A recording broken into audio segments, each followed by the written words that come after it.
ऊर्जा ही सब कुछ है। इस शरीर से आप देखते हो ऊर्जा निकाल लो, आदमी डेड है। आज से 1500 साल पहले बहुत ज़्यादा होता था, घर घर होता था, एक दूसरे में वार करते थे, तमाम मूठ का प्रयोग, तमाम तरह की वशीकरण, गंदगी, मारण, उच्चाटन, बहुत गंदगी करते थे।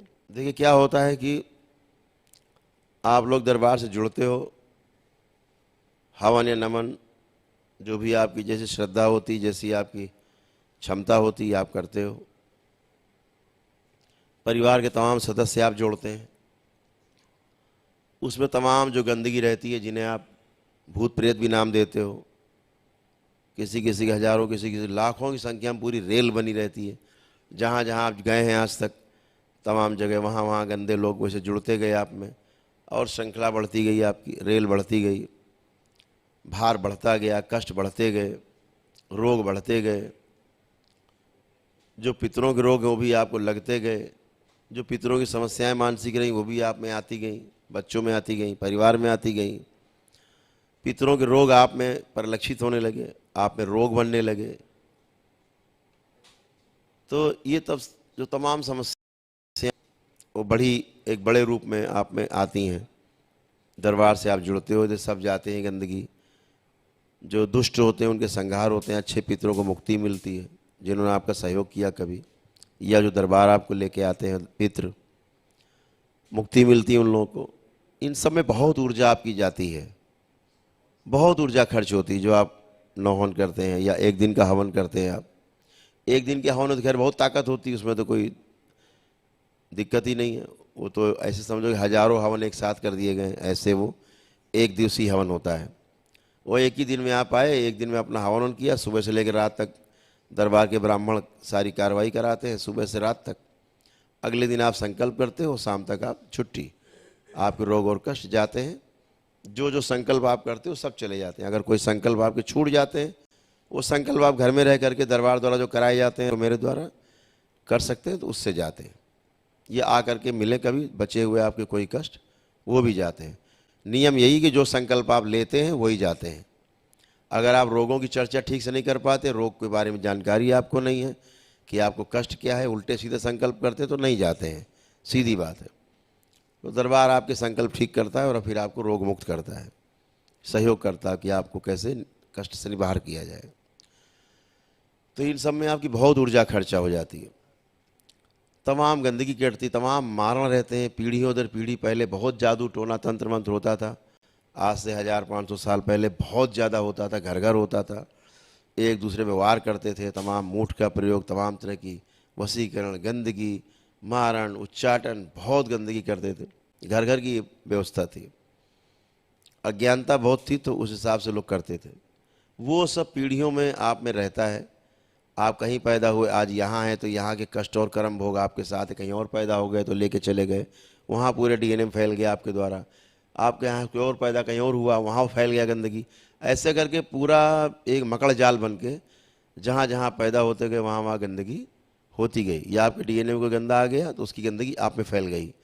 तो ऐसे करके तमाम गंदगी भी कटती हैं।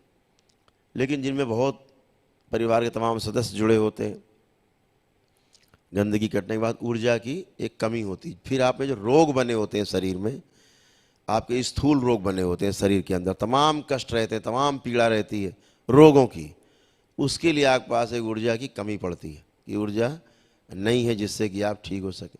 अब उसके लिए अगर इस तरह के 2 ही हवन है तो एक एक करके 9 हवन, या फिर वो एक दिवसीय वाला हवन। एक दिवसीय हवन ज़रा महंगा पड़ता है, वो बहुत ही महंगा है, वो 1,51,000 में होता है, सुबह से लेकर रात तक पूरी प्रक्रिया होती है, विशेष ऊर्जा उसमें प्रदान की जाती है दरबार द्वारा। तो वो बहुत महंगा पड़ता है कि आपसे कहा जाए कि ऊर्जा कम है तो वो करिए, तो आपको बहुत महंगा पड़ता है। तो उसको दरबार ने उसका एक रास्ता निकाला कि आप कैसे एक कम पैसे में आपके तमाम रोग भी जाएं, परिवार के रोग और कष्ट जाएं, और जो मारण नहीं कट पाता है ऊर्जा की कमी के कारण, तमाम मारण कटते हैं, एक नहीं होता। जैसे किसी ने आप एक प्रहार किया मारण का, देखता तो कोई मरा नहीं, दोबारा करा दिया, बोले अभी तो कोई मरा नहीं, 2 तिबारा करा दिया, वो करते रहे तो 4 से 10 बार, यार अभी तो कोई मरा नहीं। फिर जो ज़्यादा मारण हो गई इकट्ठे तो फिर किसी को चपेट दिया सबने मिल के, तो कोई मर गया घर के, बोले हाँ मर गया अब ठीक है। लेकिन मारण समाप्त नहीं होता है। मारण, और जिन मारण के कारण पितृ की मृत्यु हुई है वो उसी में बंधा रहता है, उसी मारण में बंधा रहता है।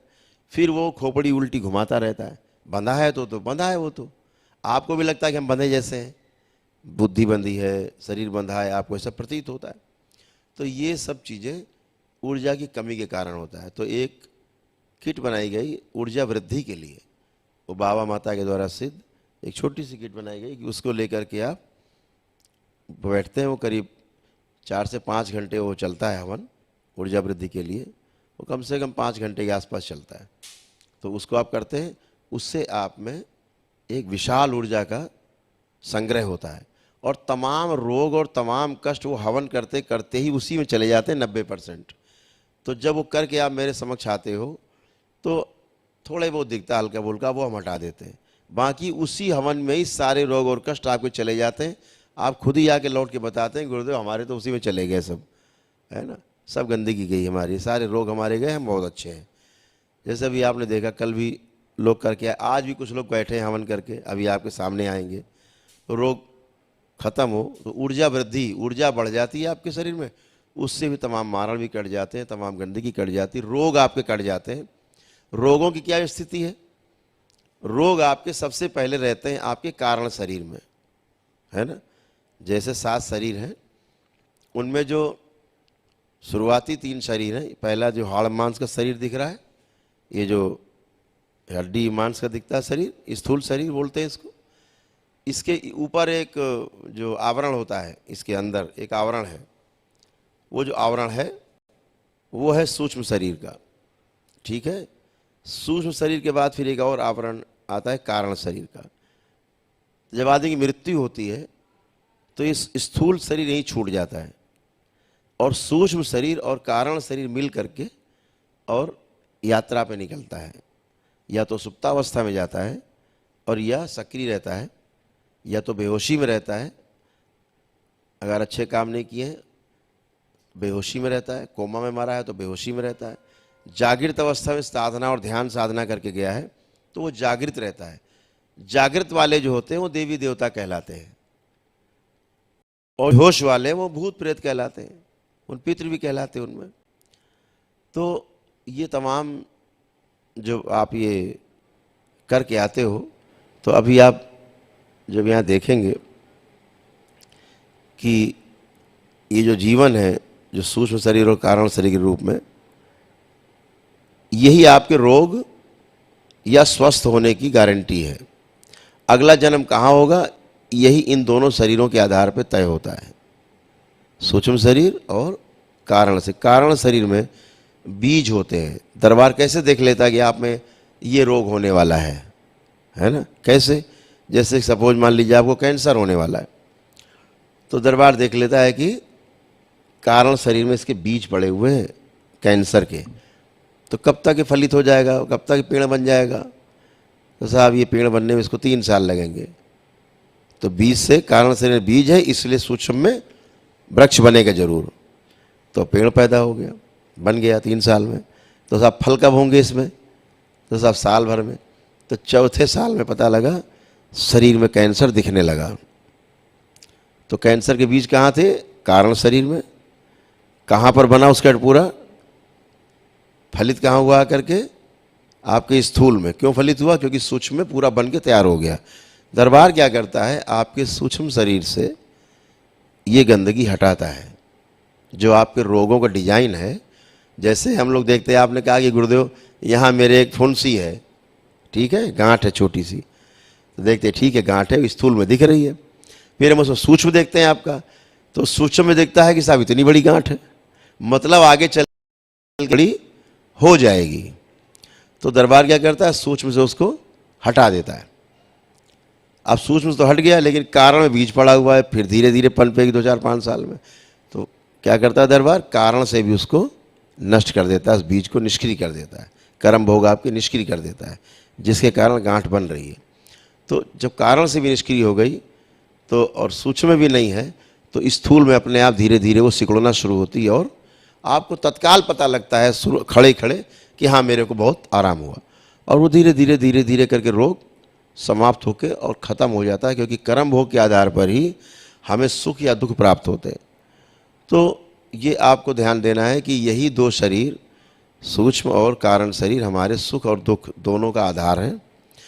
जब आपके पास ऊर्जा रहती है अत्यधिक, तो दरबार ये कर पाता है कि आपके सूक्ष्म से भी और कारण से भी गंदगी हटाई जा सके।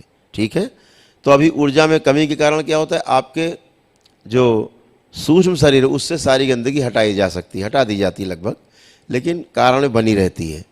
तो इसलिए ऊर्जा की कमी के लिए आपको कहा जाता है कि आप एक ये हवन, जो रोगी लोग हैं, जिनको रोग हैं, रोग की बात कर रहे हैं, तो वो रोग हटाने के लिए वो हवन करते हैं, उससे आपको ऊर्जा बढ़ती है। जैसे आपने तमाम लोगों ने करा होगा और सुना भी होगा कि किसी की मृत्यु आ रही, देख रहा कष्ट में, तो महामृत्युंजय का आप जप कराते हैं, तमाम अनुष्ठान कराते हैं, उससे भी ऊर्जा बनती, बहुत बड़ी ऊर्जा बनती।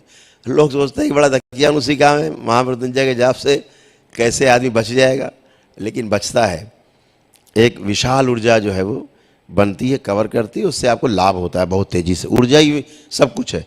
इस शरीर से आप देखते हो ऊर्जा निकाल लो, आदमी डेड है, चाहे जितना तगड़ा हो। तो मुख्य जो रोल है वो ऊर्जा का है। तो इसमें से अभी कुछ लोगों का दिख रहा है कि ऊर्जा की बेहद कमी है। ये शक्ति जरूर खुल जाएगी कि आप आएंगे तो आपके साथ साथ जो परिवार के सदस्य आपके यहाँ नहीं आए हैं उनका भी मारण कट जाएगा। अगर आप में ऊर्जा रहेगी तो एक साथ कट जाएगा।